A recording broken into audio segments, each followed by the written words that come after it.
जिल्ह्यात सावकारीनं पुन्हा एकदा डोकं वर काढल्याची बाब समोर आली आहे.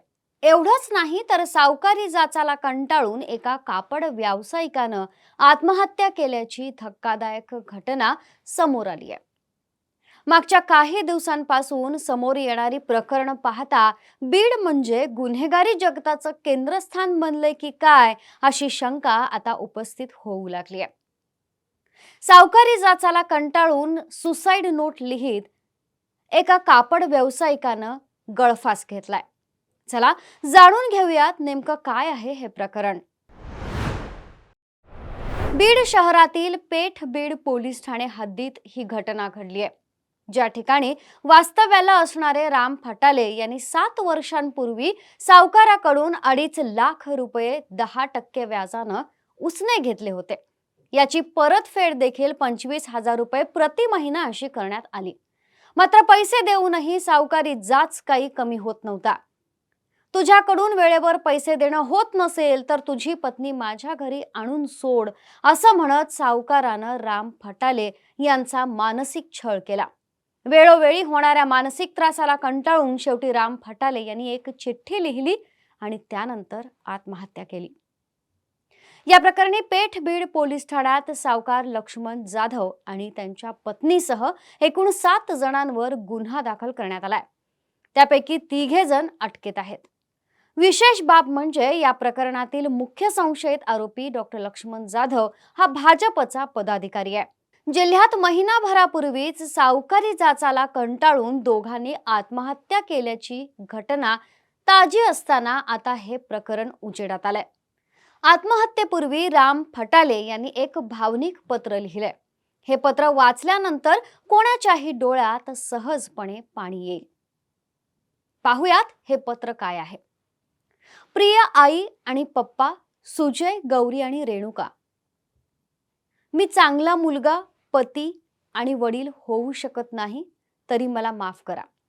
रेणुका, तुला माझी जागा घेऊन माझे आई वडील सुजय आणि गौरी यांची काळजी घ्यावी लागेल.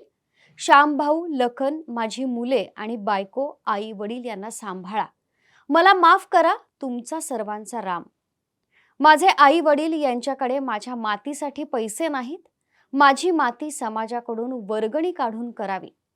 माझं 10व, 13व आणि 14व करू नका. माझं वर्षश्राद्धही घालू नका ही माझी इच्छा. रेणुका, मी तुझ्यावर माझ्या परिवाराची जबाबदारी देऊन जातोय. यापुढे खंबीरपणे सर्वांशी झगडावं लागेल. तुझा राम. मी आत्महत्या करण्यास कारणीभूत असलेली व्यक्ती डॉक्टर लक्ष्मण जाधव आणि त्यांची पत्नी वर्षा जाधव आहेत. त्यांनी मला मानसिक त्रास दिला व माझा छळ केला. मी त्यांच्याकडून व्याजानं उसने पैसे घेतले होते. मी त्यांना रक्कम परत केली होती, पण माझे चेक बोर्ड परत दे म्हणालो. अजून रक्कम दे. माझे बँक खाते, माझी पत्नी मुलगीचे बँक खाते बँक ऑफ बडोदामध्ये आहे. साहेब, त्यांच्याकडून सर्व रक्कम परत घेऊन माझ्या परिवाराला परत द्यावी ही नम्र विनंती, असं पत्रात नमूद केलंय. गेल्या 6-7 वर्षांपासून मी त्यांना रक्कम देतोय, तरी माझे बँक खाते तपासून रक्कम परत देण्यात यावी ही आपणास विनंती. अशा आशयाचं हे राम फटाले यांनी पत्र लिहिलंय. राम फटाले यांच्या आत्महत्यापूर्वीचं पत्र हे मन हेलावून टाकणार आहे. एवढंच नाही तर आई वडिलांसाठी माती करायला वर्गणी काढा हे शब्द म्हणजे समाज व्यवस्थेवरचा एक मोठा सवाल आहे. आज ज्या सावकारानं राम फटाले यांचा छळ केला तो राजकीय पक्षाचा पदाधिकारी आहे, ही आणखी एक धक्कादायक गोष्ट. सवाल एवढाच आहे, सावकार बदलत नाहीत की व्यवस्था झोपली आहे.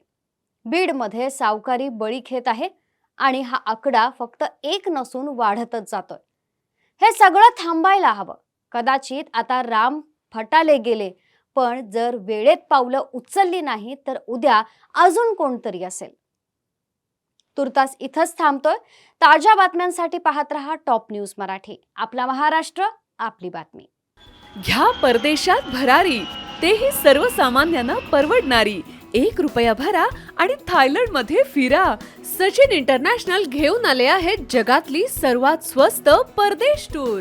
पूर्ण 5 दिवसांचं पॅकेज आता फक्त 32,999 रुपयांमध्ये. पॅकेजमध्ये विमान प्रवास, हॉटेल, ब्रेकफास्ट, ट्रान्सपोर्ट आणि प्रेक्षणीय स्थळे. सचिन इंटरनॅशनल 18 वर्षांपासून पर्यटन क्षेत्रातील एक विश्वसनीय नाव. सचिन इंटरनॅशनल सोबत मनसोक्त फिरा. संपर्क 7767989898.